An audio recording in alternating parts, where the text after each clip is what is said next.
উচ্চারক আবৃত্তিপুঞ্জের নিয়মিত অনলাইন আয়োজন অন্তপুর নিকট দূরে 18তম পর্বে উপস্থিত সকল দর্শক এবং শ্রোতাদের জানাই আন্তরিক শুভেচ্ছা।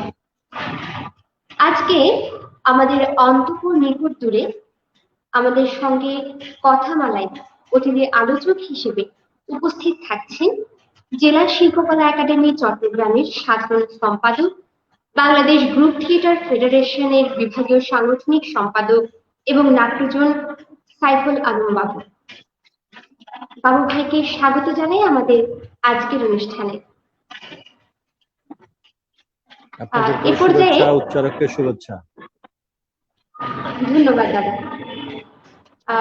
এ পর্যায়ে অনুষ্ঠানে অতিথি আবৃত্তি শিল্পী হিসেবে সঙ্গে আছেন ভারতের ত্রিপুরা রাজ্যের নান্দনিক শহর আগরতলার আবৃত্তি শিল্পী এবং শ্রুতি আগরতলায় সম্মানিত পরিচালক স্মিতা ভট্টাচার্য। নমস্কার দিদি। নমস্কার।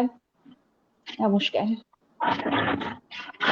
আমাদের সাথে থাকছেন সাংগঠনিক আবৃত্তি চর্চার সাহসী কণ্ঠ এবং কারুকণ্ঠ আবৃত্তি পাঠশালার সম্মানিত সভাপতি আবু নাসের মানিক।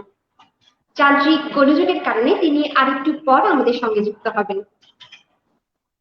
আমাদের সাথে আছেন 21 মানবিকতা এবং আবৃত্তি চর্চা কেন্দ্রের আবৃত্তি সহযোদ্ধা টুটুল দেবনাথ।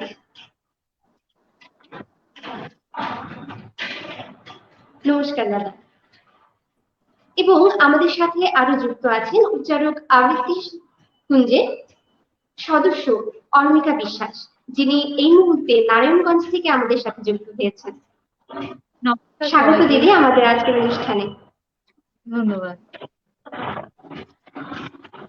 এ পর্যায়ে অনুষ্ঠানের প্রথমেই আমরা চলে যেতে চাই সাইফুল আলম বাবু ভাইয়ের কাছে। বাবু ভাই কেমন আছেন? এই তো ভালো আছি। এখনো কিছুটা করোনা কাল তো রয়েই গেছে, যেভাবে থাকতে হয় সবাই যেভাবে আছে ভালো মন্দ মিশিয়ে আসলে দিনটা পার করার চেষ্টা করছি। হয়তো অনলাইনে সবাইকে দেখছি আমার সাংস্কৃতিক বন্ধুদের বা অনুষ্ঠানগুলো হচ্ছে, কিন্তু সামনে থেকেই কোনো কিছু হচ্ছে না। তারপরেও অনেক মানুষ ভালো মন্দ কষ্টে আছে, অনেক মানুষকে আমরা হারিয়েছি, তাদের প্রতি শ্রদ্ধা জানাচ্ছি। মোটামুটি আছি, দিন চলে যাচ্ছে। ধন্যবাদ দাদা, আপনার কাছে আমরা আসবো আবারও। এই পর্যায়ে আমরা প্রথমেই চলে যাব আবৃত্তি শুনতে স্মিতা ভট্টাচার্যের কাছে। দিদি কেমন আছেন? যতটা ভালো থাকা যায় চেষ্টা করছি ভালো থাকার। পৃথিবী জুড়েই একটা করোনা কাল চলছে, তার মধ্যে ভালো থাকার চেষ্টা করছি। অবশ্যই দিদি, আমরা সবাই সেই প্রত্যাশাটা করছি এবং অবশ্যই উপাসনা করি যে আমরা সবাই সুস্থ থাকি, ভালো থাকি। এবং আপনাকে আজকে অনুষ্ঠানে পেয়ে আমরা সমৃদ্ধ হলাম, আপনার কাছে কৃতজ্ঞতা। প্রথমে কোন কবিতাটি দিয়ে শুরু করবো আমাদের আজকের আয়োজন? কৃতজ্ঞতা জানাচ্ছি তোমাদের সকলকে, খুব ভালো থেকো তোমরা। প্রথমেই কবিগুরুকে স্মরণ করব আমার কবিতায়। কবিগুরু রবীন্দ্রনাথ ঠাকুরের সবলা কবিতাটির মধ্যে দিয়েই শুরু করতে চাইছি। শুনি তো। নারীকে আপন ভাগ্য জয় করিবার কেন নাহি দিবে অধিকার হে বিধাতা? নত করি মাথা, পথ প্রান্তে কেন রব জাগি? ক্লান্ত ধৈর্য প্রত্যাশার পূরণের লাগি দৈবাগত দিনে শুধু শূন্যে চেয়ে রব? কেন নিজে নাহি লব চিনে সার্থকের পথ? কেননা ছুটাবো তেজে সন্ধানের রথ, দুর্ধর্ষ অশ্বেরে বাঁধি দৃঢ় বলগা পাশে। দুর্জয় আশ্বাসে দুর্গমের দুর্গ হতে সাধনার ধন কেন নাহি করি আহরণ, প্রাণ করি পণ। যাব না বাসর কক্ষে, বধূ বেশে বাজায় কিঙ্কিনি, আমারে প্রেমের বীর্যে করো অসংকিনে। বীর হস্তে বড় মাল্য লব একদিন, সে লগ্ন কি একান্তে পিলিন ক্ষীণ দীপ্তি গোধূলিতে? কভু তারে দিব না ভুলিতে মোর দৃপ্ত কঠিনতা, জ্ঞানের দীনতা সম্মানের যোগ্য নহে তার, ফেলে দেব আচ্ছাদন দুর্বল লজ্জার। দেখা হবে ক্ষুব্ধ সিন্ধু তীরে, তরঙ্গ গর্জন উচ্ছ্বাস, মিলনের বিজয় ধ্বনিরে দিগন্তের বক্ষে নিক্ষেপিবে, মাথার গুণ্ঠন খুলে কবতারে, মর্তে বা ত্রিদীপে একমাত্র তুমি আমার। সমুদ্র পাখির পক্ষে সেইখানে উঠিবে হুঙ্কার, পশ্চিম পবন হানি, সপ্তর্ষি আলোকে যাবে যাবে তারা পান্থ অনুমানী। হে বিধাতা, আমারে রেখো না বাক্যহীনা, রক্তে মোর বাজে রুদ্র বীণা, উত্তরিয়া জীবনের সর্বোন্নত মুহূর্তের পরে, জীবনের সর্বোত্তম বাণী যেন ঝরে কণ্ঠ হতে নির্বারিত স্রোতে, যাহা মোর অনির্বচনীয়, তারে যেন চিত্ত মাঝে পায় মোর প্রিয়।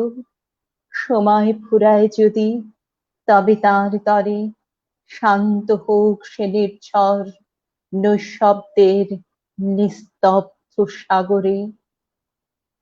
ধন্যবাদ। ধন্যবাদ দিদি। প্রথমে এত সুন্দর একটি কবিতার মাধ্যমে এবং কবিগুরুকে শ্রদ্ধা জানাই আমাদের আজকের আয়োজনে উনার কবিতা দিয়ে শুরু হলো বলে। সেই সাথে ধন্যবাদ জানাবো স্মিতা দিকে তার কবিতা আমাদের শোনানোর জন্য। এ পর্যায়ে আমরা চলে যেতে চাই 21 মানবিকতা এবং আবৃত্তি চর্চা কেন্দ্রের আবৃত্তি যোদ্ধা টুটুল দেবনাথ।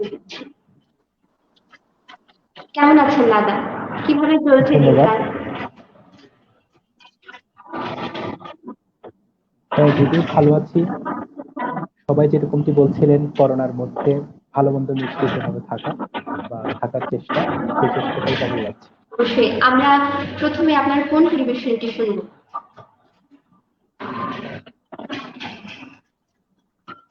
বর্তমান সময়ে যে পরিস্থিতির মধ্যে দিয়ে আমরা পার করছি, একটা সংকটময় সময়। সে সাথে আপনি অবগত আছেন আমাদের দেশের প্রত্যেকটি অঞ্চলে নারীর প্রতি যে নির্যাতন, আমরা একটি সংকটময় সময়ের মধ্যে দিয়ে যাচ্ছি। নারীর প্রতি নির্যাতন, সহিংসতা, সেই সহিংসতা এবং নির্যাতনের উপর ভিত্তি করে কবি সৌধপতি দেবের লেখা একটি কবিতা তৃষ্ণা, যেটা মহাভারতের কাহিনী অবলম্বনে দ্রৌপদীর উপর যে নির্যাতন বা সহিংসতা বা অবিচার হয়েছিল সেটার উপর ভিত্তি করে রচিত। আমি সেই কবিতাটি পাঠ করার চেষ্টা করছি।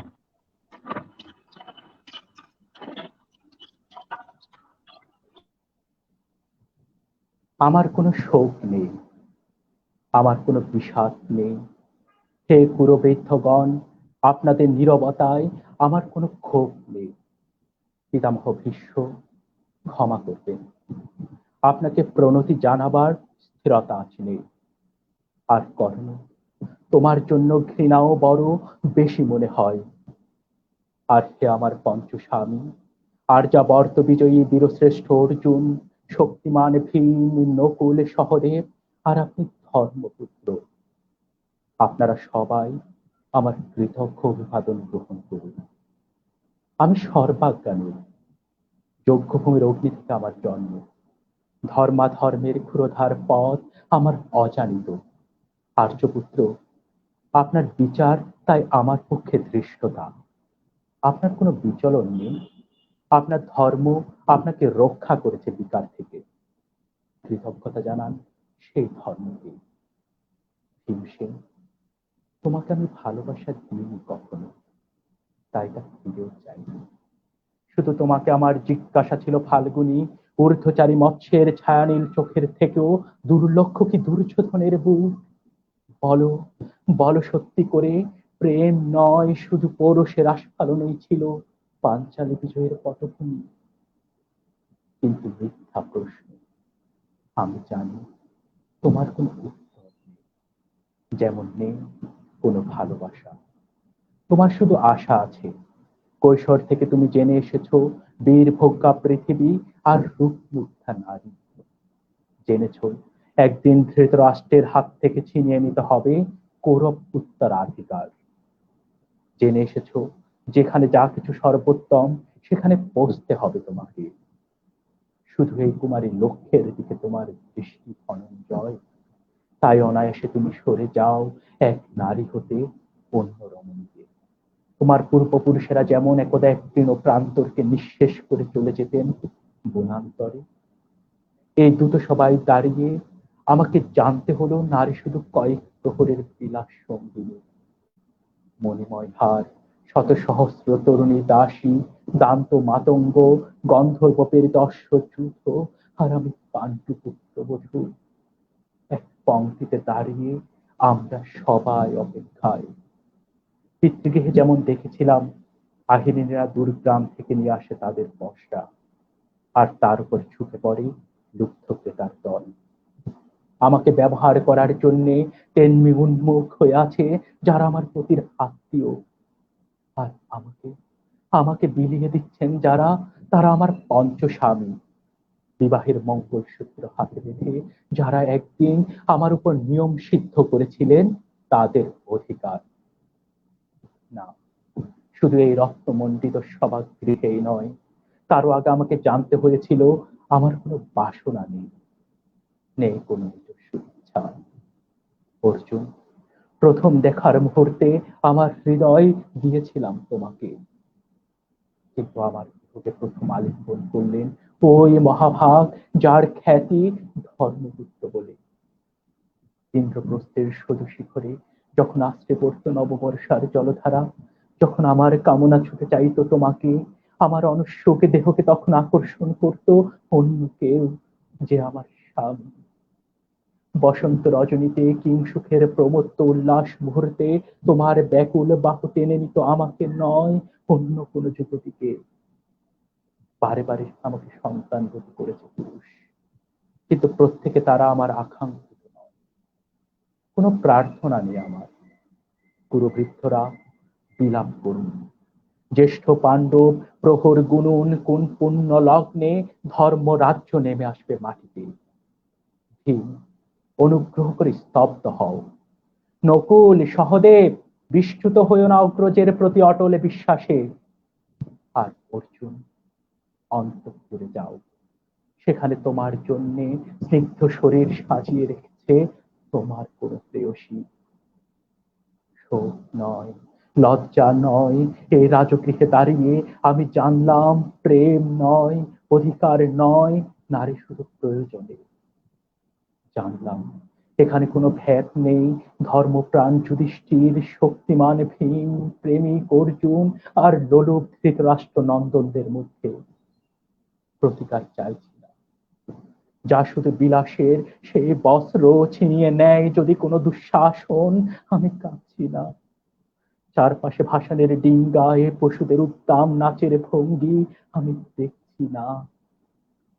ধনুর্বাণ নেই, আমি ফিরিয়ে আনছি আমার জন্মের স্মৃতি, যজ্ঞের আগুন। দ্রৌপদী নই, নয়ে পাঞ্চালী, নয়ে ভরত কুলবধূ, আমি কৃষ্ণা, যজ্ঞাগ্নি সন্ধ্যা, শুধু নারী এক, শুধু নারী এক। ধন্যবাদ দাদা, খুব মুগ্ধ হয়ে শুনছিলাম। আসলে আজকাল যা নারীর সঙ্গে করছে, এসব সহিংসতা বন্ধ হোক। আমরা চাই পৃথিবী আবার সুস্থ হয়ে উঠুক, নারীকে সবাই সম্মান জানাক, এই প্রত্যাশা ব্যক্ত করবো আজকের অনুষ্ঠানের মাধ্যমে। এ পর্যায়ে আমরা যুক্ত হতে চাই বিচারক আবৃত্তিপুঞ্জের সদস্য অর্মিতা বিশ্বাসের সাথে। দিদি, কেমন আছেন? দিদি, আপনার মাইক আনমিউট করতে হবে। শুনছি, বলুন, কেমন চলছে? হ্যাঁ, এই তো ঈশ্বরের কৃপায় ভালো আছি, এখন ভালো পরিবারে, এই আর কি ভালোই। অবশ্যই। আমরা প্রথমে আপনার কাছ থেকে কোন কবিতাটি শুনবো আজকে? আসলে আমি আজকে যে কবিতাটা নির্বাচন করেছিলাম, ভেবেছিলাম প্রথমে নারী দিয়ে শুরু করবো, তো পরে তো এখন দাদা নাড়ি দিয়ে করলো, তো আমরা সবার মন টন একটু খারাপ হয়ে গেছে। তো আমি কিছুদিন আগে সৌভাগ্যক্রমে পাহাড় ঘুরে আসার সুযোগ হয়েছিল। তো পাহাড় নিয়ে একটি কবিতা নিবেদন করতে চাইছি সবাইকে। তো এই কবিতাটির নাম হচ্ছে পাহাড় চূড়ায়। কবিতাটি লিখেছেন সুনীল গঙ্গোপাধ্যায়। আমি তাহলে শুরু করি। অনেকদিন থেকেই আমার একটা পাহাড় কেনার শখ, কিন্তু পাহাড়কে বিক্রি করতো তা জানি না। তার যদি দেখা পেতাম, দামের জন্য আটকাতাম। আমার নিজস্ব একটা নদী আছে, সেটা দিয়ে দিতাম পাহাড়টার বদলে। কে জানে, পাহাড়ের চেয়ে নদীর দামে বেশি। পাহাড় স্থান, নদী বহমান। তবু আমি নদীর বদলে পাহাড়টাই কিনতাম। কারণ কারণ আমি ঠকতে চাই। নদীও অবশ্য কিনেছিলাম একটা দ্বীপের বদলে। ছেলেবেলায় আমার বেশ ছোটখাটো চিমচাম একটা দ্বীপ ছিল। সেখানে ছিল অসংখ্য প্রজাপতি। শৈশবে দ্বীপটি ছিল বড় প্রিয়। আবার যৌবনে দ্বীপটি আমার কাছে মাপে ছোট হতে লাগলো। প্রবাহমান ছিপছিপে নদীটি বেশ পছন্দ হলো আমার। বন্ধুরা বলল, ওইটুকু একটা দ্বীপের বিনিময়ে এত বড় একটা নদী পেয়েছিস, খুব জিতেছিস তো মায়েরে। হ্যাঁ, সত্যি আমি জিতেছি। তখন জয়ের আনন্দে আমি আত্মহারা। তখন সত্যি আমি ভালোবাসতাম নদীটিকে। নদী আমার অনেক প্রশ্নের উত্তর দিত। যেমন, বল আজ সন্ধ্যায় বৃষ্টি হবে কিনা। সে বলতো, আজ এখানে দক্ষিণ গরম হাওয়া। শুধু একটা ছোট্ট দ্বীপেই বৃষ্টি, সে কি প্রবল বৃষ্টি, যেন একটা উৎসব। আমি সেই দ্বীপে যেতে পারবো না। সে জান, সবাই জানে, শৈশবে যে আর ফেরা যায় না। এখন আমি একটা পাহাড় কিনতে চাই। সেই পাহাড়ের পায়ের কাছে থাকবে গহন অরণ্য। আমি সেই অরণ্যে পার হয়ে যাব। তারপর তারপর শুধু রুক্ষ কঠিন পাহাড়, একেবারে চূড়োয়। মাথার খুব কাছে থাকবে আকাশ, নিচে বিপুলা পৃথিবী, চরাচরে তীব্র নির্জনতা। আমার কণ্ঠস্বর যেখানে কেউ শুনতে পাবে না। আমি আমি ঈশ্বর মানি না, তিনি আমার মাথার কাছে এসে ঝুঁকে দাঁড়াবেন না। আমি শুধু আমি শুধু 10 দিকে উদ্দেশ্য করে বলবো, প্রত্যেক মানুষকে অহংকার, প্রত্যেক মানুষই অহংকারী। আমি আমি এখানে একা। এখানে আমার কোনো অহংকার নেই। এখানে জয়ী হওয়ার বদলে ক্ষমা লাগে। হে 10 দিক, আমি কোনো দোষ করিনি, আমাকে ক্ষমা করো। হে 10 দিক, আমি কোনো দোষ করিনি, আমাকে ক্ষমা করো। ধন্যবাদ। এ ছিল আমার প্রথম কবিতা। ধন্যবাদ দিদি, খুব ভালো লাগলো কবিতা শুনে। এ পর্যায়ে আমাদের সাথে যুক্ত হয়েছেন মানিক ভাই, আবুল আক্তার মানিক ভাই। আহ, আমি তাকেই একেবারে স্বাগত জানাতে চাই। মানিক ভাই, কেমন আছেন? মিতু, আমি ভালো আছি ভাইয়া। তুমি শুনতে পাচ্ছ আমাকে? হ্যাঁ, শুনতে পাচ্ছি। আমি প্রথমেই কিভাবে চলছে দিনকাল? চলছে দিনকাল তো চলছে, কিন্তু আমাদের জন্য আজকে একটি চরম দুঃখের দিন, যে আবৃত্তির অন্যতম একজন প্রাণ পুরুষ, আবৃত্তির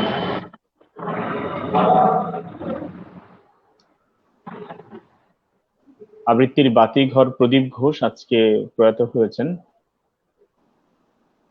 এটা হয়তো জাগতিক জাগতিক একটি নিয়ম যে মানুষ পৃথিবীতে আসবে যাবে, কিন্তু কিছু মানুষ তার কর্মে, তার স্ব অঙ্গনে যে ছাপ রেখে যান, সেটি কিন্তু কখনোই ভুলবার নয়। সকাল থেকেই এই সংবাদটুকু পাওয়ার পর একটি বিষাদময় দিন আমাদের পার হয়েছে। এই তো, তবুও মেনে নিতেই হবে। আমরা যদি তার কর্মকে ধারণ করতে পারি, তার বিশ্বাসকে আমরা ধারণ করতে পারি, তাহলেই হয়তো তার প্রতি আমাদের শ্রদ্ধা জানানো হবে। তো প্রদীপ দা, আপনি যেখানেই থাকুন, আমরা ঠিক জানি না, সেটা জানবার কথাও নয় আসলে। আপনি যেখানেই থাকুন, আপনি ভালো থাকবেন, আপনি বেঁচে থাকবেন বাংলা ভাষাভাষী মানুষের কাছে। আপনার জন্য অতল শ্রদ্ধা, আপনার জন্য ভালোবাসা। এই তো একটি বিষাদময় দিন যাচ্ছে। বাবু ভাই যুক্ত আছেন, আমি আমি যদি ভুল করে না থাকি বাবু ভাইকে দেখতে পাচ্ছি। স্মিতাদি সহ অন্যরা যুক্ত আছেন। আমি একটু দুঃখ প্রকাশ করছি যে ইন্টারনেট জনিত জটিলতার কারণে আমার একটু প্রবেশ করতে দেরি হলো।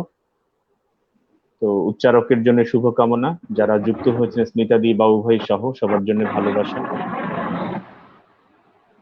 আপনার প্রতিও শ্রদ্ধা, এবং অবশ্যই শ্রদ্ধা জানাই এবং প্রদীপদার আত্মার শান্তি কামনা করছি আমরা আজকের অনুষ্ঠানের মাধ্যমে।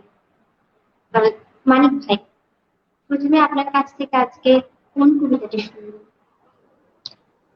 মিতু, আমি একটু বিনীতভাবে তোমার কাছে ক্ষমা চেয়ে নিচ্ছি। আমি প্রদীপদার কথা বলতে গিয়ে আসলে একটু আমি আবেগে আক্রান্ত হয়ে গিয়েছি। যদি আমাকে একজনের পরে দাও তাহলে আমার একটু পড়তে সুবিধা হয়। ঠিক আছে দাদা, আমরাও আপনাকে সুযোগ দিতে চাই। এটি আসলে আমাদের জন্য একটি খুব খারাপ কাণ্ড দিন। এই সময়ে পড়াটা এভাবে আহ, পড়াটা আসলে অনেকটা কঠিন। আমরা চলে যেতে চাইবো বাবু ভাইয়ের কাছে। বাবু ভাই,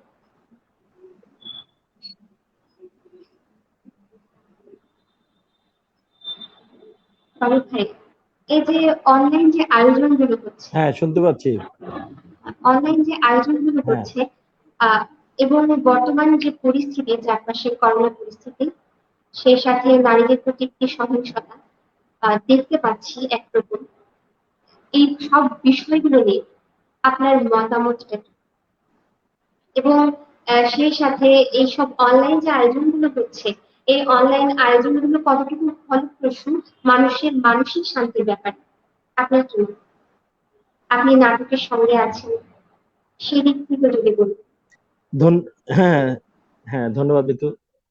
হ্যাঁ, অনেকগুলো গুরুত্বপূর্ণ বিষয়। আমি ৩-৪টি বিষয় দেখতে পারি। একটু আগে মানিক ভাই আমাদের সাথে যুক্ত হয়েছেন। উনি প্রদীপদার কথা বলেছেন, যে একজন গুণী মানুষ। আমরা আসলে আজকে সারাদিনেই মোবাইলে, ফেসবুকে আমরা তার ছবিগুলো দেখছিলাম। আবৃত্তি সংগঠনগুলো, আবৃত্তি যারা গুণী আবৃত্তি শিল্পীরা আছেন, সবাই খুব কাছের মানুষ, এক একজন কাছ থেকে তাকে দেখেছেন এবং বাংলা সাহিত্যের সাংস্কৃতিক অঙ্গনের মানুষরা তার ছবিগুলো পোস্ট দিচ্ছেন, আমরা সেটা দেখতেছিলাম। তার প্রতি তো অবশ্যই শ্রদ্ধা। এই করোনাকালীন সময়ে আসলে আমরা মঞ্চে ফিরে যেতে পারি নাই, যার কারণে আমরা অনেক গুণীজনকে আমরা আসলে হারিয়েছি। আমাদের বাংলা সাহিত্যের, বাংলাদেশের এবং দেশের বাইরে রাজনীতিবিদকে হারিয়েছি, নাটকের মানুষ, নৃত্যের মানুষ, সঙ্গীতের মানুষ। আমরা তাদের প্রতি শ্রদ্ধাও নিবেদন করছি আজকে।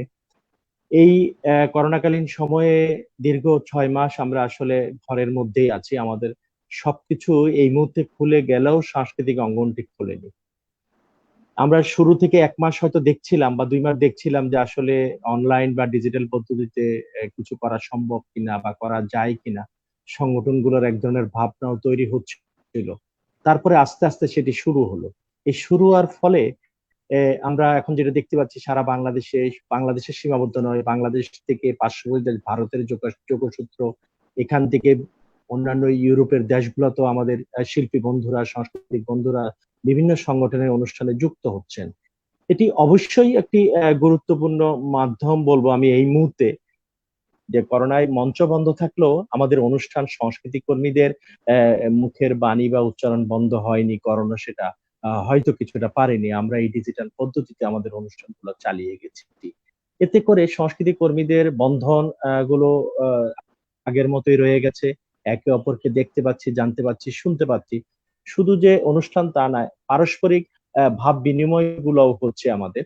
এর মধ্য দিয়ে আমাদের এই ডিজিটাল পদ্ধতিতে অনলাইনে যে কাজগুলো করছি এগুলো কিন্তু থেকে যাবে যুগ যুগ ধরে। এই যখনই মানুষ চাইবে, যখনই খুলবেন তখনই সে এই কথাগুলো দেখবেন, শুনবেন। আজকে করোনা থেকে মুক্ত হলেও আমরা পরবর্তী 2-4 বছর পরে চাইলেও আমরা এরকম একটি অনুষ্ঠান আবার পুনরায় আমরা দেখতে পাবো, এটি যেহেতু আমার কাছে থেকে যাচ্ছে সেরকম একটা জায়গা থেকে। এবং এক অঞ্চল আমরা সহজে হয়তোবা, আজকে হয়তো মানিক ভাই কুমিল্লায় আছেন, সহজে বললেই বা চট্টগ্রাম আসবেন, চট্টগ্রামের একজন শিল্পী সহজেই কুমিল্লা যাচ্ছে। কিন্তু দিদি স্মিতা যে আগরতলা থেকে কথা বলছেন, সহজে হয়তোবা এখানে আসা বা আমরা সহজেই যাওয়াটা একটু কঠিন হয়ে যেতে পারে বা হয়। কিন্তু আজকে এই পদ্ধতির মধ্য দিয়ে মনে হচ্ছে না আমরা সবাই খুব কাছে, অনেক দূরে হলেও কাছে। সুতরাং সেই জায়গায় এই আমি মনে করি এটি একটি সার্থক এবং গ্রহণযোগ্য মাধ্যম আমাদের ইতিমধ্যেই তৈরি হয়েছে। করোনা এত সহজে হয়তো আমাদেরকে ছেড়ে দিবে না, আরো অনেক সময়টা পাড়ি দিতে হবে। সুতরাং সেই ক্ষেত্রে এই মাধ্যমে আমাদের আরো অনেক দিন বোধহয় থাকতে হবে। আমরা যতই শুনছি যে ঢাকায় হয়তো বা এই মাসের শেষের দিকে মঞ্চের কিছুটা সীমিত আকারে খুলছে, আমরা জেলাগুলোতেও, জেলা শিল্পকলা একাডেমি চট্টগ্রামও আমরা ভাবছি যে আগামী মাসে নভেম্বরে সীমিত আকারে আমরাও সেগুলা খুলতে পারি কিনা, এরকম একটি আলোচনা আমাদের তৈরি হচ্ছে। আমরা নীতিমালাটা ঢাকা থেকে আমাদেরকে দিচ্ছেন, আমরা নিজেরাও ভাবনা তৈরি করছি কি করে মঞ্চের আবার সেই আলোটুকু জ্বালানো যায়। আমাদের যারা আলোতে কাজ করেন, যারা সাউন্ডে কাজ করেন, তারা কিভাবে সাজিয়ে দিবেন মঞ্চটি, আমার বন্ধু শিল্পীরা সেখানে উঠবে, আমরা নিজেরাও যাব, দর্শক যারা আমাদেরকে সবসময় কাছে থেকে উৎসাহ দিয়েছেন তারা আসবেন, তাদেরকে দেখবো, সেরকমটা জায়গায় যাওয়ার আমরা চেষ্টা করছি। সুতরাং সেই জায়গাটাই আমি বলবো যে এটি আমরা মঞ্চে ওই সীমাবদ্ধ শিল্পকলা থিয়েটার ইনস্টিটিউট যেতে না পারলেও এটি একটি মঞ্চ যেটি আজকে তৈরি হয়েছে, উচ্চারক যেটি তৈরি করেছে, এই মঞ্চে তো আমরা অনেকেই আছে। আমাদের অনুষ্ঠান ওখানে যেভাবে বলতাম বা আবৃত্তিটি করতাম এখানেও সেভাবে হচ্ছে। অনেক মানুষ, আমি মনে করছি ওখানে মিলনায়তন হচ্ছে এই পদ্ধতিতে অনেক বেশি দর্শকের কাছে আমরা বোধহয় যেতে পারছি, সেরকম একটা জায়গা থেকে আমরা সফল। আরেকটি বিষয়, বর্তমান প্রেক্ষাপটে আমাদের সামাজিক অবস্থা, আমাদের নারীর, আমাদের বন্ধুর উপর যে ধরনের নির্যাতন, করোনায় আমরা ভেবেছিলাম মানুষ বোধহয় কিছুটা মানবিকতার অর্জন করেছে। হ্যাঁ, কিছুটা করেছে কোনো কোনো জায়গায়, আবার কিছুটা জায়গায় হয়তো মানবিকতার ছোঁয়াও তাদের কাছে লেগেনি। সেরকম একটা জায়গা থেকে যদি দেখি যে এক ধরনের আমরা প্রত্যাশা করিনি এরকম একটি অবস্থা তৈরি হচ্ছে সারা বাংলাদেশ ঘিরে, যে সেটি নারী নির্যাতন, ধর্ষণের মতো জায়গায় প্রতিবাদের ঝড় উঠেছে সর্বস্তরের মানুষদের থেকে। আমার সরকার সেটি ইতিমধ্যে আমরা দেখেছি একটি আইন পরিবর্তন করে মৃত্যুদণ্ড দিয়েছেন। আমরা সাধুবাদ জানাই সেটির কারণে, কিন্তু আমরা এখনো প্রতিবাদ জানাই যে এই ধরনের ঘটনা, যে মামলাগুলো এখনো আছে, যে ঘটনাগুলো প্রতিনিয়তই ঘটছে, সেগুলোর সাজা দ্রুত, যত দ্রুত সম্ভব সেটি সাজা বাস্তবায়ন, আদালত বাস্তবায়ন করবেন এবং ফাঁসি দিবেন তাদেরকে। তাহলে হয়তো যারা এই অপরাধটির সাথে যুক্ত তারা হয়তো কিছুটা হলেও ভাববেন যে তার কর্মের ফলটি কি হবে। এখন একটি মামলা যদি 5 বছর 7 বছর আমার বিচারকরা চালিয়ে যান, তাইলে কিন্তু কোনো ফল আমরা পাবো না। সরকার দ্রুত যে কাজটি করেছে, আমি আশা করব বিচারকরা একজন মানুষ, একজন মানবিক মানুষ, তারও পরিবারের সন্তান আছে, তারও বোন আছে, মা আছে, তারও সহধর্মিণী আছে, সেই বিবেচনা করেই আসলে এই মামলাগুলো দ্রুত চালাবে। আমরা সরকারের অনেক মামলা দেখেছি 1 মাস 2 মাস 3 মাসের ভিতর রায় হচ্ছে, তাহলে এই ঘটনাগুলোর রায় কেন সেই 1 মাস 2 মাসের ভিতর হবে না? সেগুলো কেন বছর বছর চলতে হবে? সেগুলোর কেন এত সাক্ষী, এত পরীক্ষা নিরীক্ষা, এত সমালোচনা কেন ঝড় উঠবে? অল্পতেই সেই জিনিসটা শেষ করার জন্য একটি প্রতিবাদ আমাদের এখনো আছে। আমরা সাধারণ মানুষ সেটি চাই দ্রুত যাতে সেই বিচারগুলো আমাদের শেষ করেন। আমরা গতকালকে একটি রায় দেখেছি টাঙ্গাইলে, সেরকম রায়গুলো যাতে প্রতিদিনই আমরা মামলাগুলোকে প্রাধান্য দিয়ে সরকার সেই বিচারগুলো বাস্তবায়ন করেন। এটি গেল আরেকটা বিষয়। আরেকটা বিষয় হচ্ছে যে খুব আমরা যেটি আশা করি যে আমাদের সাংস্কৃতিক অঙ্গনের একসময় যেই সরব ছিল, খুব সুন্দর একটি সকাল আমরা প্রত্যাশা করি, দিন প্রত্যাশা করি, আমাদের সাংস্কৃতিক বন্ধুরা সেই সরবটুকু থাকবেন। কারণ জন্মশতবার্ষিকী চলছে বঙ্গবন্ধুর, বছরব্যাপী অনুষ্ঠান আসলে সবারই পরিকল্পনায় ছিল, কিন্তু আমরা সেগুলো বাস্তবায়ন করতে পারি। তো যদি আমরা সুন্দর একটি সকাল, সুন্দর একটি দিন, আবার মিলনায়তনে আলো জ্বলবে, সেই জায়গায় খুব সহসাই যাব। আমরা আশা করি জাতির পিতার প্রতি সেই শ্রদ্ধাটুকু আমরা জানাবো মার্চ অব্দি, বা সেই জায়গায় সমস্ত অনুষ্ঠানগুলো আমরা আবার বাস্তবায়ন করতে পারবো এবং সেই পরিকল্পনাগুলো আমাদের আছে। আমরা সবাইকে নিয়েই সেই মিলন মেলাগুলো আবার জাগরণ করতে চাই, জাগিয়ে তুলতে চাই সেই মিলনগুলো। সাংস্কৃতিক কর্মীদের সেই মিলন ক্ষেত্রগুলো কোনোদিনই কেউ বন্ধ করতে পারবে না বা পারেনি। আমরা সেই জায়গায় গিয়ে আবার সেই কাজগুলা করতে চাই। সেরকম একটা স্বপ্ন প্রত্যাশা দেখতে চাই। এবং উচ্চারক যে কাজটি আজকে করছে সেটি আরো কিছুদিন আমার মনে হয় যে করোনার পরবর্তীতে স্বল্প আকারে মিলনায়তন খুললেও এটি চালিয়ে রাখা খুব বেশি প্রয়োজন। কারণ মাসে একদিন হয়তো উচ্চারক মঞ্চে যাবে, তাহলে মাসে আর 29 দিন উচ্চারক কি করবে, বা আমার শিল্পকলা কি করবে? আজকে আমার শিল্পকলা এই 5টা থেকেও একটি অনুষ্ঠান শুরু হচ্ছে, শিশু কিশোরদের নিয়ে অনুষ্ঠান অনলাইনে শুরু হয়েছে, লাইভ চলছে। আগামীকালকে লালনের একটি অনুষ্ঠান আছে, তাও 7টায়, লালনের 130তম আমাদের যেই তিরোধাম দিবস আমরা বলছি, ওনার যেটি ভাষায় সেভাবে ব্যবহার করা হয় সেটি আমরা করছি। সুতরাং আমরা ইতিমধ্যেই আমাদের নাটকের 30টি নাটকের দল নিয়ে পাঠোৎসব করেছি, আমরা 29টি আবৃত্তি দলকে নিয়ে বৃন্দ আবৃত্তি উৎসব করেছি, আমরা আগামী মাসে 14টি নৃত্যের দল নিয়ে নৃত্য উৎসব করব। এইভাবে আমরা যেতে চাই আসলে সবাইকে সাথে নিয়ে। সুতরাং আমাদের মনে হয় যে সামনে শীত, করোনা বোধহয় যেভাবে দেখছি দেশের বাইরে বাড়ছে, আমাদের দেশেও বলছে স্বাস্থ্যবিদরা যারা ডাক্তাররা আছেন কিছুটা বাড়তে পারে। সুতরাং আমাদের ঘরের এই জায়গাটি বন্ধ করা উচিত, মঞ্চে গেলেও এটি থাকা উচিত বলে আমি মনে করি, এবং সেইভাবেই আমরা হয়তো আমাদের পরিকল্পনাগুলো গ্রহণ করব। ধন্যবাদ বাবু ভাই, এত সুন্দর করে আহ, আমাদের আজকের সমসাময়িক কথাগুলোকে এভাবে তুলে ধরবার জন্য। এবং আমরা চাইবো শিল্প সাহিত্য বেঁচে থাকুক, সেটা অনলাইনে হোক বা অফলাইনে, এবং শিল্পকলায় পদচারণা করুক প্রত্যেকটি শিল্প নিয়ে চর্চা করার প্রত্যেক শিল্পী। এই পর্যায়ে আমরা হয়তো যুক্ত হতে চাইবো মানিক ভাইয়ের সাথে। মানিক ভাই,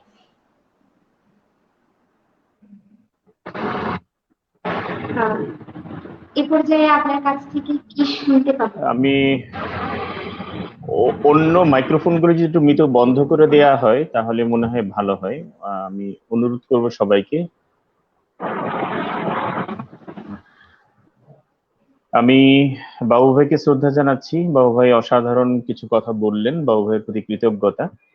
আমি পড়ছি কবি শক্তি চট্টোপাধ্যায়ের রচিত কবিতা আনন্দ ভৈরবী।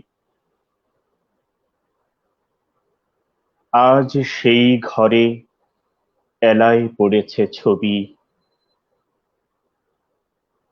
এমন ছিল না আষাঢ় শেষের বেলা, উদ্যানে ছিল বর্ষা পীড়িত ফুল, আনন্দ ভৈরবী। আজ সেই উঠে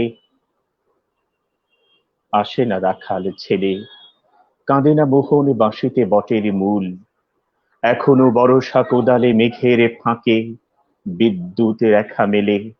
সে কি জানিত না এমনই দুঃসময় লাফ মেরে ধরে লাল মোরগের ঝুঁটি। সে কি জানিত না হৃদয়ের অপচয় কৃপণের বাম মুঠি। সে কি জানিত না যত বড় রাজধানী তত বিখ্যাত নয় এই হৃদয়পুর। সে কি জানিত না আমি তারে যত জানি আহনক সমুদ্র। আজ সেই ঘরে, আজ সেই ঘরে এলায় পড়েছে ছবি, এমন ছিল না আষাঢ় শেষের বেলা, উদ্যানে ছিল বর্ষা পীড়িত ফুল, আনন্দ ভৈরবী।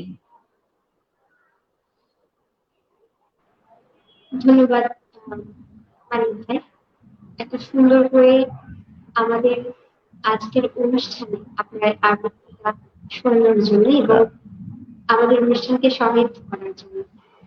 না, মিতু, যেটা আমি বলছিলাম সেটা হচ্ছে যে কবিতাটি যখন আমি পড়ছিলাম, আসলে আমার যে স্বাভাবিক পড়া বা স্বাভাবিক যে আমি যেভাবে আবৃত্তি করি, আমি মানে বারবারই প্রদীপদার চেহারাটা মনে ভাসছিল, কণ্ঠ বারবার করে জড়িয়ে আসছিল যে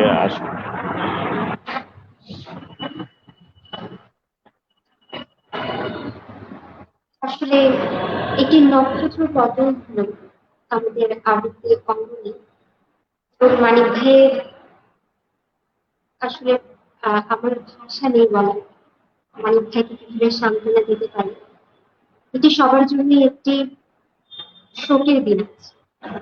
তারপরও আমরা চাইব তিনি যেখানে আছেন ভালো থাকুন এবং তার সৃষ্টিকর্মের মাধ্যমে তার কাজের সাথে আমরা সম্পৃক্ততা জানাই আজকে অনুষ্ঠানের মাধ্যমে। আমরা এবারে যুক্ত হতে চাই স্মিতাদির সাথে।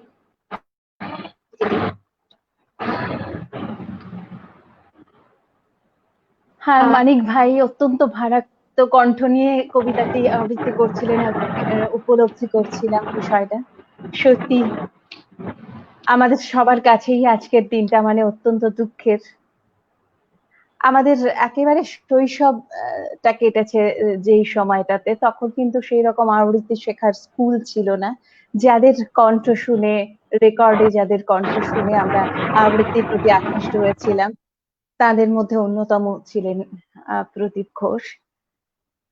আজকে তাকে আমাদের শেষ অন্তিম শ্রদ্ধা জ্ঞাপন করতে হলো।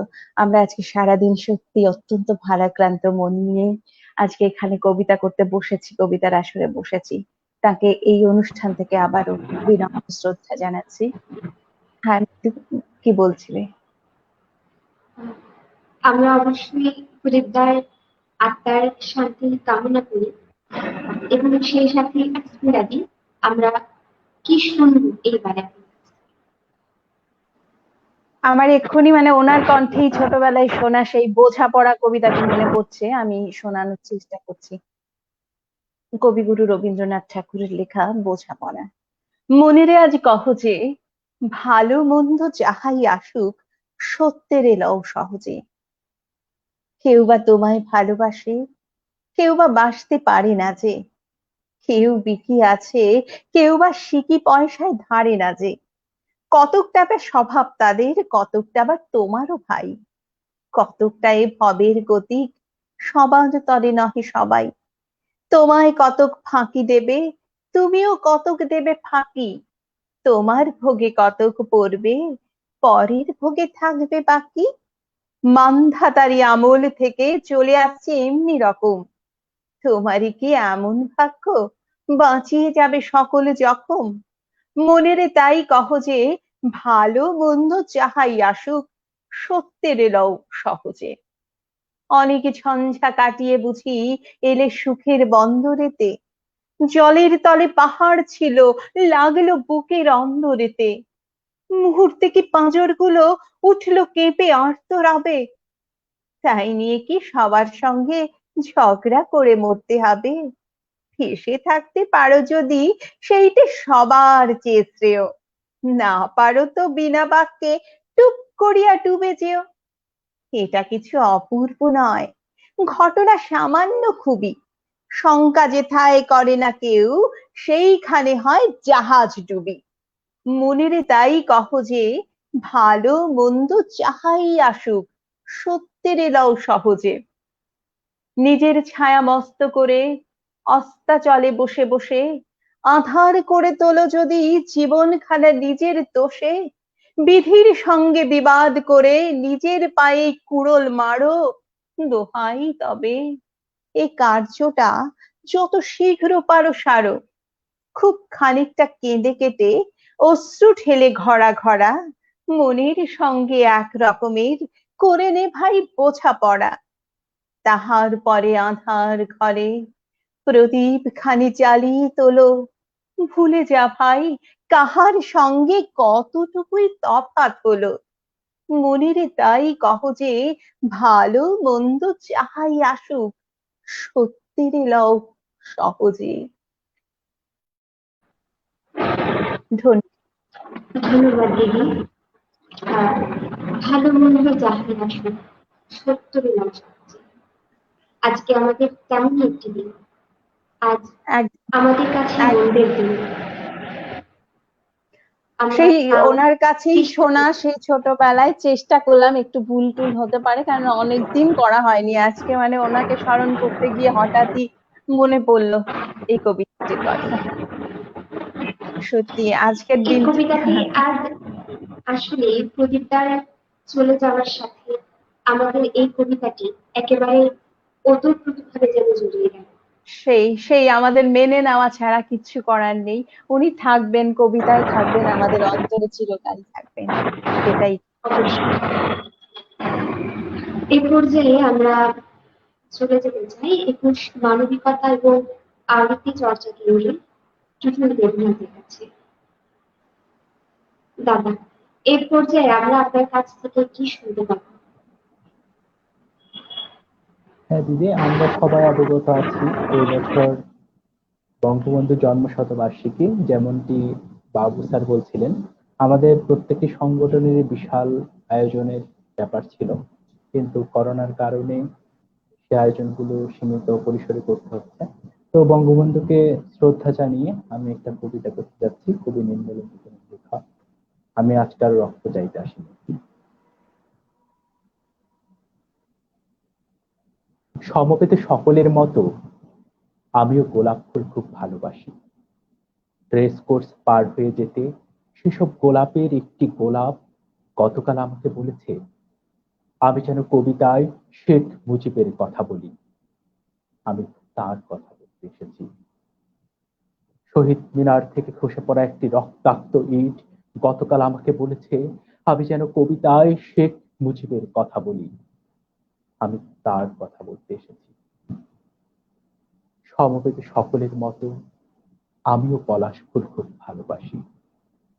সমকাল পার হয়ে যেতে সদ্য ফোটা একটি পলাশ গতকাল কানে কানে আমাকে বলেছে, আমি যেন কবিতায় শেখ মুজিবের কথা বলি। আমি তার কথা বলতে এসেছি। সাবাক এভিনিউর ঘূর্ণায়িত জলের ঝরনাটি আর্তস্বরে আমাকে বলেছে, আমি যেন কবিতায় শেখ মুজিবের কথা বলি। আমি তার কথা বলতে এসেছি। সমবেত সকলের মতো আমারও স্বপ্নের প্রতি পক্ষপাত আছে, ভালোবাসা আছে। শেষ রাতে দেখা একটি সাহসী স্বপ্ন গতকাল আমাকে বলেছে, আমি যেন কবিতায় শেখ মুজিবের কথা বলি। আমি তার কথা বলতে এসেছি। এই বসন্তের বটমূলে সমবেত ব্যথিত মানুষগুলো সাক্ষী থাকুক। নাফোটা কৃষ্ণচূড়ার শুষ্ক ভগ্ন অপ্রস্তুত প্রাণের ওই গোপন মঞ্জুরিগুলো কান পেতে শুনুক। আসন্ন সন্ধ্যার এই কালো কুকিলটি জেনে যাক, আমার পায়ের তলার পুণ্য মাটি ছুঁয়ে আমি সেই গোলাপের কথা রাখলাম। আমি আর সেই পলাশের কথা রাখলাম। আমি আর সেই স্বপ্নের কথা রাখলাম।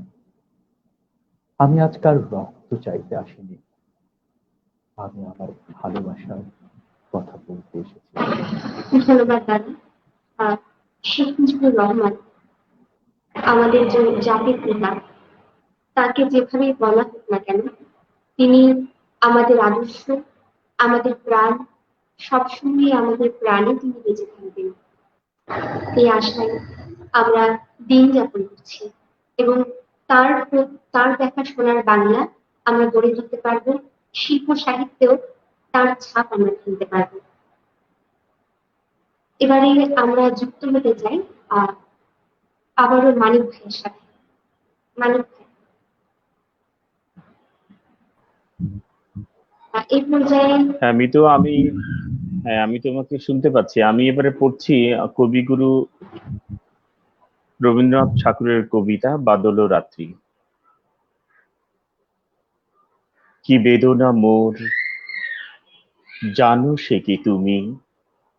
জানো ওগো মিতা মোর, অনেক দূরের মিতা, আজি এ নিবিড় তিমির যামিনী, বিদ্যুৎ সচকিতা, বাদলে বাতাসে বেপে, হৃদয় উঠিছে কেঁপে। ওগো সে কি তুমি জানো? উৎসুক এই সুখ জাগরণ, এ কি হবে হাই বৃথা? ওগো মিতা মোর, অনেক দূরের মিতা, আমার ভবন দ্বারে রোপণ করিলে যারে, সজল হাওয়ার করুণ পরশে, সে মালতী বিকশিতা। ওগো সে কি তুমি জানো? তুমি যার সুর দিয়েছিলে বাঁধি, মোর কোলে আজ উঠিছে সে কাঁদি, ওগো সে কি তুমি জানো? সেই যে তোমার বিনা, সে কি বিস্মৃতা, ওগো মিতা, মোর অনেক দূরের মিতা, ওগো মিতা, মোর অনেক দূরের মিতা। ধন্যবাদ মানিক ভাই। এই পর্যায়ে আমরা আবার যুক্ত হতে চাইব অর্ণিতা বিশ্বাসের সাথে। অর্ণিতা দি, এ পর্যায়ে কোন কবিতাটি শুনবো আপনার কাছ থেকে? আচ্ছা, হ্যাঁ, আমি এখন যে কবিতাটি আসলে নিবেদন করব সেটি লিখেছেন শামসুর রহমান। কবিতার নাম পরে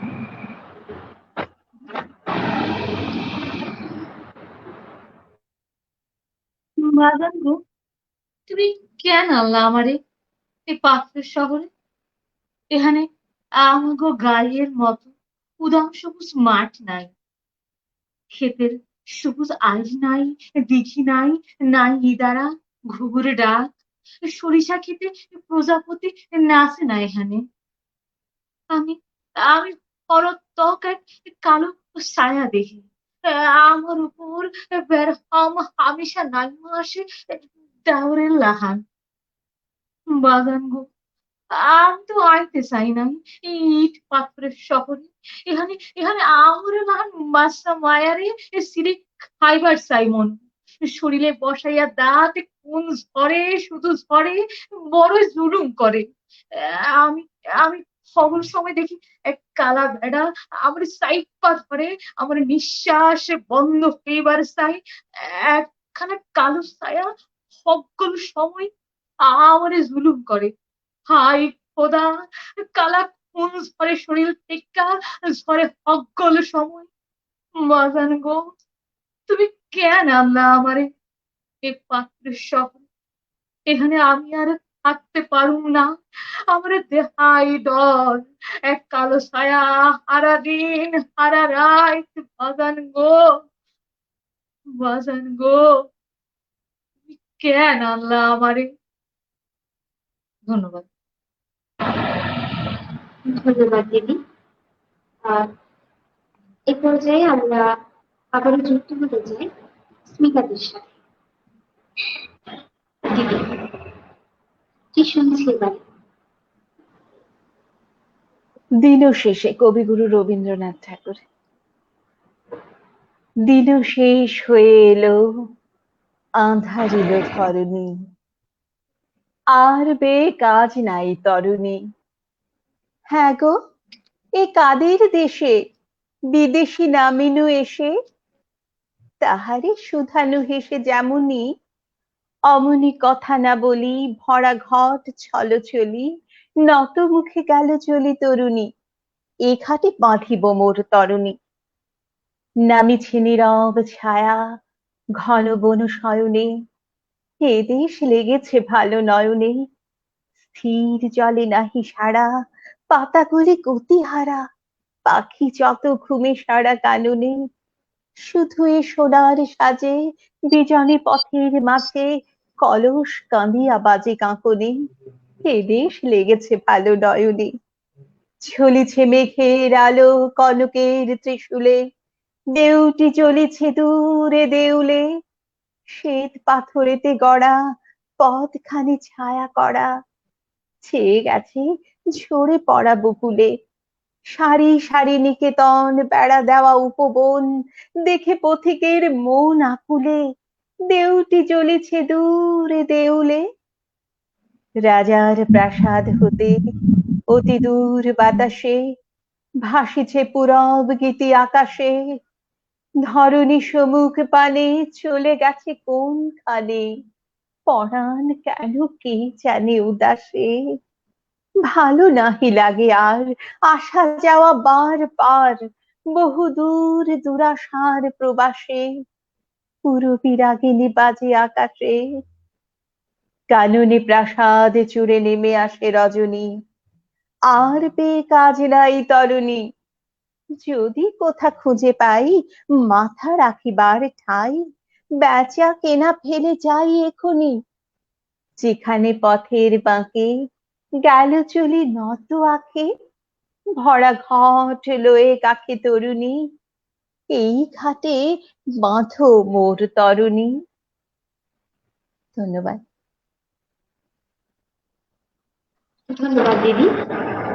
এত সুন্দর করে, এত সুমধুর কণ্ঠে আমাদের আজকের আয়োজনে আপনার কবিতাগুলো শোনানোর জন্য, এবং খুব মুগ্ধ হয়ে শুনছিলাম আপনার কবিতাটি।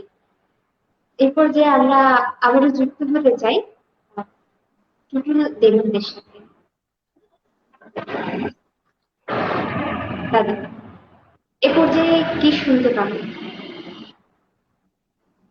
দিদি, এই পর্যায়ে চেষ্টা করছি কবিগুরু রবীন্দ্রনাথ ঠাকুরের নিঃস্বরে স্বপ্নভঙ্গ করতে।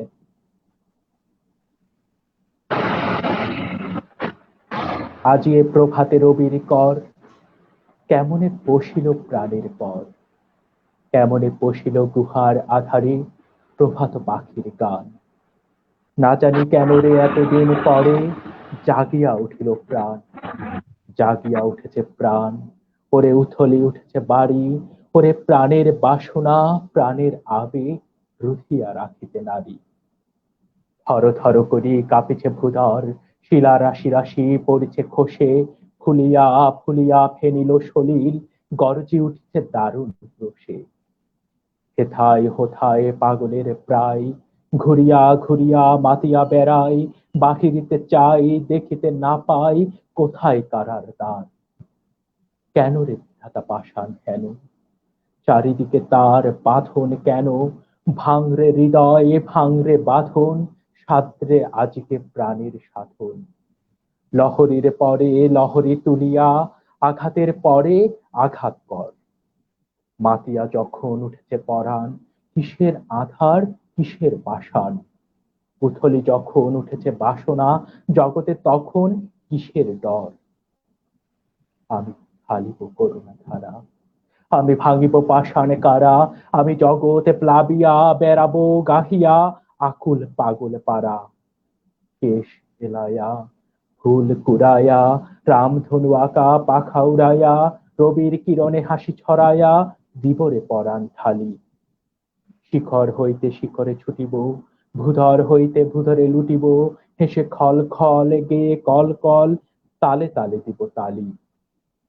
এত কথা আছে, এত প্রাণ আছে, এত প্রাণ আছে মোর, এত সুখ আছে, এত স্বাদ আছে, প্রাণ হয়ে আছে ভোর। কি জানি কি হলো আজি, জাগিয়া উঠিল প্রাণ, দূর হতে শুধু শুনি মহাসাগরের গান। ওরে চারিদিকে মোর কি কারাগার ঘোর, ভাঙ ভাঙ ভাঙ কারা, আঘাতে আঘাত কর। ওরে আজ কি গান গেয়েছে পাখি, এসেছে রবির পর। নির্ঝরের স্বপ্নভঙ্গ রবীন্দ্রনাথ ঠাকুরের একটি জনপ্রিয় কবিতা, এবং এই কবিতাটি যতবারই শোনা যায় ততবারই যেন নতুন ভাবে, নতুন সুরে আমরা শুনতে পাই। এ পর্যায়ে আমরা আরেকবার যুক্ত হতে চাইবো মানিক ভাইয়ের সাথে। মানিক ভাই। হ্যাঁ মিতু, আমি তোমাকে শুনতে পাচ্ছি। আমি আমি সবাইকে অনুরোধ করব সবার মাইক্রোফোনটা একটু অফ করে রাখবার জন্য। কবিগুরু রবীন্দ্রনাথ ঠাকুরের কবিতা, শেষের কবিতা, শেষ অংশটুকু। কালের যাত্রার ধ্বনি শুনিতে কি পাও, তারি রথে নিত্যই উধাও। জাগাইছে অন্তরিক্ষে হৃদয় স্পন্দন, চক্রে পৃষ্ঠ আধারের বক্ষ ফাটা তারার ক্রন্দন। ওগো বন্ধু, সেই ধাবমান কালে জড়ায়ে ধরিল মোরে, ফেলিতারে জালে তুলে নিল দ্রুত রথে, দুঃসাহসী ভ্রমণের পথে তোমা হতে বহু দূরে। মনে হয় অজস্র মৃত্যুরে পার হয়ে আসিলাম, আজি নব প্রভাতের শিখরে চূড়ায়, রথের চঞ্চল বেগে হাওয়ায় উড়ায় আমার পুরুলু নাম। ফিরিবার পথে নাহি, ফিরিবার পথে নাহি, দূর হতে যদি দেখো চাহি, পারিবে না চিনিতে আমায়। হে বন্ধু বিদায়। কোনদিন কর্মহীন পূর্ণ অবকাশে, বসন্ত বাতাসে, অতীতের তীর হতে যে রাত্রে বহিবে দীর্ঘশ্বাস, ঝরা বকুলের কান্না ব্যথিবে আকাশ, সেই ক্ষণে খুঁজে দেখো কিছু মোর পিছে রহিল, সে তোমার প্রাণের প্রান্তে। বিস্মৃতি প্রদোষে হয়তো দিবে সে জ্যোতি, হয়তো ধরিবে কভু নাম হারা স্বপ্নের মূরতি। তবু সে তো স্বপ্ন নয়, সবচেয়ে সত্য মোর সেই মৃত্যুঞ্জয়। সে আমার প্রেম, সে আমার প্রেম, তারে আমি রাখিয়া এলেম অপরিবর্তন অর্ঘ্য তোমার উদ্দেশে। পরিবর্তনের স্রোতে আমি যাই ভেসে কালের যাত্রায়। হে বন্ধু বিদায়।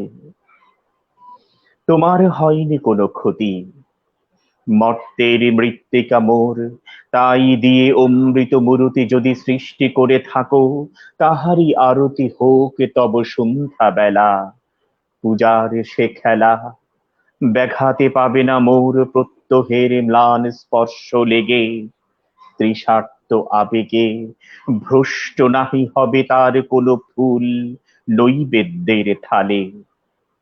তোমার মানস ভোজে সযত্নে সাজালে, যে ভাবে রসের পাত্র বাণীর তৃষায়, তার সাথে দিব না মিশায়ে। যা মোর ধুলির ধন, যা মোর ধুলির ধন, যা মোর চক্ষের জলে ভিজে, আজও তুমি নিজে হয়তো বা করিবে রচন মোর স্মৃতি, মোর স্মৃতিটুকু দিয়ে স্বপ্নবিষ্ট তোমার বচন। ভার তার না রহিবে, না রহিবে দায়। হে বন্ধু বিদায়। মোর লাগি করিও না শোক, আমার রয়েছে কর্ম, আমার রয়েছে বিশ্বলোক। মোর পাত্র রিক্ত হয় নাই, শূন্যেরে করিব পূর্ণ, এই ব্রত বহিব সদাই। উৎকণ্ঠ আমার লাগি, কেহ যদি প্রতীক্ষিয়া থাকে, সেই ধন্য করিবে আমাকে। শুক্লপক্ষ হতে রজনীগন্ধার বৃন্তখানি, যে পারে সাজাতে অর্ঘ্য থালা।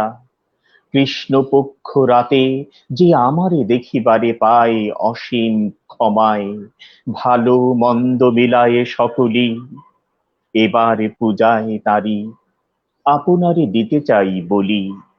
তোমারে যা দিয়েছিনু, তোমারে যা দিয়েছিনু, তারে পেয়েছ নিঃশেষ অধিকার।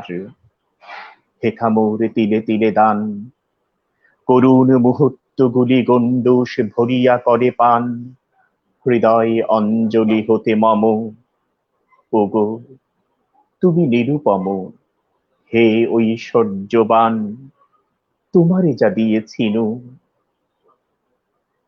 তোমারে যা দিয়েছিনু, সে তোমারই দান। গ্রহণ করেছ যত, ঋণী তত করেছ আমায়। হে বন্ধু বিদায়। ধন্যবাদ মানিক ভাই।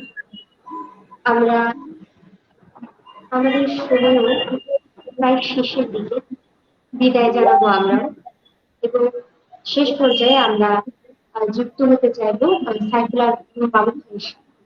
বাবু ভাই, আজকের অনুষ্ঠানে আমাদের বিশিষ্ট জনেরা উপস্থিত আছেন, কেমন লাগলো পুরো অনুষ্ঠান? অবশ্যই সেটি হচ্ছে যে আমি এর আগের বারও একটু আগে বলেছিলাম যে এটি শুধু চট্টগ্রামের একটি আবৃত্তি দল, উচ্চারণ আবৃত্তি কুঞ্জ তাদের নিজস্ব অনুষ্ঠান নয়, এটি এটি একটি ব্যাপক অনুষ্ঠান। কারণ ওপার বাংলা থেকে ভারত থেকে যুক্ত হয়েছেন দিদি, যদিও উচ্চারকের সদস্য থাকেন নারায়ণগঞ্জ, ওখান থেকে যুক্ত হয়েছেন, কুমিল্লা থেকে মানিক ভাই যুক্ত হয়েছেন, চট্টগ্রাম থেকে যুক্ত হয়েছেন, তার অর্থ এটি একটি বিশাল অনুষ্ঠান, অবশ্যই ভালো লাগার কথা। সেই ক্ষেত্রে যদি আমি একটুখানি এভাবে প্রস্তাবনা রাখি উচ্চারকের কাছে, তাহলে হয়তোবা সম্ভব হতেও পারে ভাবলে। যেহেতু আমাদের অনেকদিন এভাবেই থাকতে হবে, উচ্চারক সেখানে এই যে ছোট ছোট অনুষ্ঠানগুলো করছে, আমি যদি ধরে নেই যে গত 4 মাস তারা অনুষ্ঠান করেছে এইভাবে, এবং কাছে দূরে যেই নামে শিরোনামে তারা যেগুলো করছে, প্রতি মাসে যদি সপ্তাহে 2 দিন করে 8টি প্রোগ্রাম হয়, তাইলে 4 মাসে 4টা 32টি প্রোগ্রাম, প্রতি প্রোগ্রামে অনুষ্ঠানে যদি 5 জন করে যুক্ত হয়, তাহলে 154 জন শিল্পী যুক্ত হয়েছে এই অনুষ্ঠানে। এই এই যে এদের কথা, কবিতা সবকিছু নিয়ে, শিল্পীদের পরিচিতি নিয়ে উচ্চারক একটি প্রকাশনাও তৈরি করতে পারে, যেগুলো আমরা যখন আবার মঞ্চে ফিরে যাব, কখনো উচ্চারকের অনুষ্ঠান হবে, বর্ষবর্তী উৎসবে, সেখানে করোনায় কবিতা, করোনায় উচ্চারক, করোনায় আমাদের কাছে দূরে মানুষগুলোকে সাথে নিয়ে, যে কোনো নামে হোক না কেন, ওই প্রকাশনাটি ওখানে থাকতে পারে, যে এই 154 জন আবৃত্তি শিল্পী কার কার কবিতাগুলো পড়লেন, সেই কোন কবিতাগুলোকে শ্রদ্ধা জানিয়েছেন, অনেকজন অনেক কথা বলেছে, সেরকম একটা প্রকাশনা উচ্চারক ভাবতে পারে।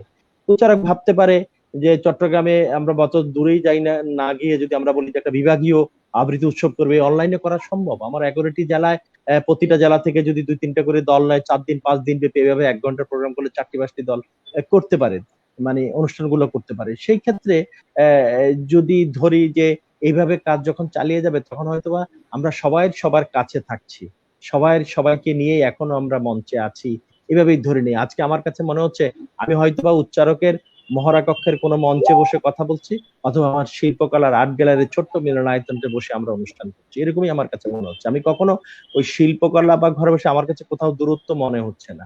এরকম আবৃত্তিগুলো শুনছি, কবিদের কবিতা পড়ছেন, শ্রদ্ধা জানাচ্ছেন গুণীদের, তাই তো হয়, এর বাইরে আর কি মঞ্চে গেলে। সুতরাং ভালো লাগাটা তো স্বাভাবিক।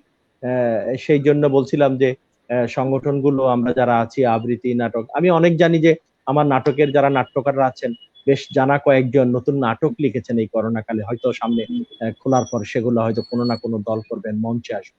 আমি সেদিন দেখলাম চট্টগ্রাম একাডেমি অনলাইনে বই মেলার আয়োজন করছেন, অলরেডি তারা শুরু করবেন কিছুদিনের ভিতর, লাইভে বই মেলা করবেন অনলাইনে। তার তো ওখান থেকে আমরা বই কিনবো, জানবো, এই যে একটা ভালো দিক।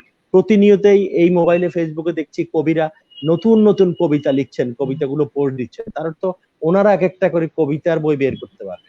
এরকম ভাবনাগুলো যদি তৈরি করি, তাহলে হয়তো আমরা যেটা ভাবছি যে আমরা 6 মাস পিছিয়ে গেলাম কিনা, আবার আমার কাছে মনে হচ্ছে এগুলো যদি সবাই করতে পারি, তাইলে হয়তো পিছানো না, আমাদেরকে হয়তো করোনা একটি সুযোগ বা সময় দিয়েছে ঘরে বসে এই কাজগুলো শেষ করার জন্য, হয়তো বা নাও হতে পারত। আজকে 5টার সময় উচ্চারক যে অনুষ্ঠানটি করছে, হয়তো করোনা না থাকলে এই 5টার সময় কেউ হয়তো আমরা ঘরে থাকতাম না, হয়তো বাইরে এখানে সেখানে বিভিন্ন জায়গায়। সুতরাং এই অনুষ্ঠানটা হয়তো এইভাবে নাও হতে পারত। সুতরাং অনেক কিছু ভালো দিক আমাদেরকে দিয়ে গেছে, ভালো শিখিয়ে গেছে, যোগসূত্র সম্পর্ক তৈরি করেছে, এটা আমি মনে করি। সেই জন্য হয়তোবা উচ্চারক কখনো উৎসব করলে দিদির মতো শিল্পীরা হয়তো বছরে একবার বা 2 বছরে একবার হয়তো চট্টগ্রামে আসতেন বা কথা বলতেন। আজকে প্রতিনিয়তই দেখি আমি 2 বাংলা শিল্পীদের কেউ না কেউ, কোনো না কোনো সংগঠন মোবাইলে এই প্রতিনিয়তই অনলাইনে লাইভে অনুষ্ঠানগুলো করছেন। তার অর্থ আমরা 6 মাসে বছরে একবার না, আমরা প্রতিদিনেই 2 বাংলার শিল্পীদের বা আমাদের ওখান থেকে যারা অন্য ইউরোপে বা অন্য দেশে বসবাস করছেন, তাদের একটা মিলন ঘটছে। সুতরাং ভালো লাগাটাই স্বাভাবিক। আমি ধন্যবাদ জানাই উচ্চারককে, এবং আজকে যারা আবৃত্তি পরিবেশন করেছেন বিভিন্ন জায়গা থেকে, বিভিন্ন দলের সবাইকে, সংস্কৃতি কর্মীদের পক্ষ থেকে শুভেচ্ছা জানাচ্ছি। মানিক ভাইকে ধন্যবাদ, অনেকদিন পর এই অনলাইনে উচ্চারকের মাধ্যমে দেখা হলো, হয়তো সামনাসামনি হয়নি, হবে, আমরা সেই আশাটি করি। চট্টগ্রামে হোক আর কুমিল্লায় হোক হবে। সেই জায়গা থেকে ওপারে দিদি আছেন, বাংলাদেশে আমন্ত্রণ থাকবে, পরিবেশ পরিস্থিতি যখন ভালো হবে তখন বেড়াতে আসবেন। আমাদের চট্টগ্রামের উর্বর এক ধরনের সংস্কৃতি আছে, চর্চা আছে, আমাদের আমাদের সাথে সেটা দেখতে আসবেন। তো সুতরাং আমরা সবাই মিলে যদি এইভাবে প্রতিনিয়তই এই মোবাইলে অনলাইনে আমরা ফেসবুক চালাই, প্রয়োজনীয় অপ্রয়োজনীয় অনেক কিছু দেখি, যেগুলো আমাদের জীবনের কোনো কাজে আসবে। আমরা প্রতিনিয়ত এই সংগঠনগুলো, প্রতিদিন যদি 5টা 10টা সংগঠন এইভাবে বিভিন্ন অনুষ্ঠান, গান, সঙ্গীত, নাটক, আবৃত্তি, নৃত্য, কথামালা, বিতর্ক চালাতে পারি, তাহলে এই এই মাধ্যমটি সংস্কৃতি কর্মীদের হয়ে গড়ে উঠবে, এটা আমি বিশ্বাস করি।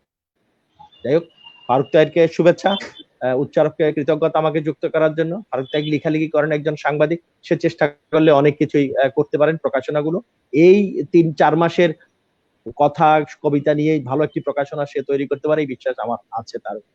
ধন্যবাদ সবাইকে। মানিক ভাই শুভেচ্ছা।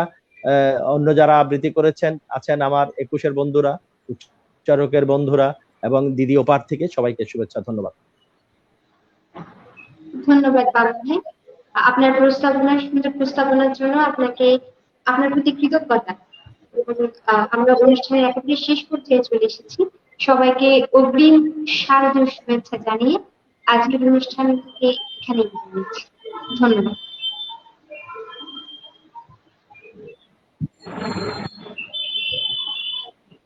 সবাইকে শুভেচ্ছা জানাচ্ছি উচ্চারকের পক্ষ থেকে।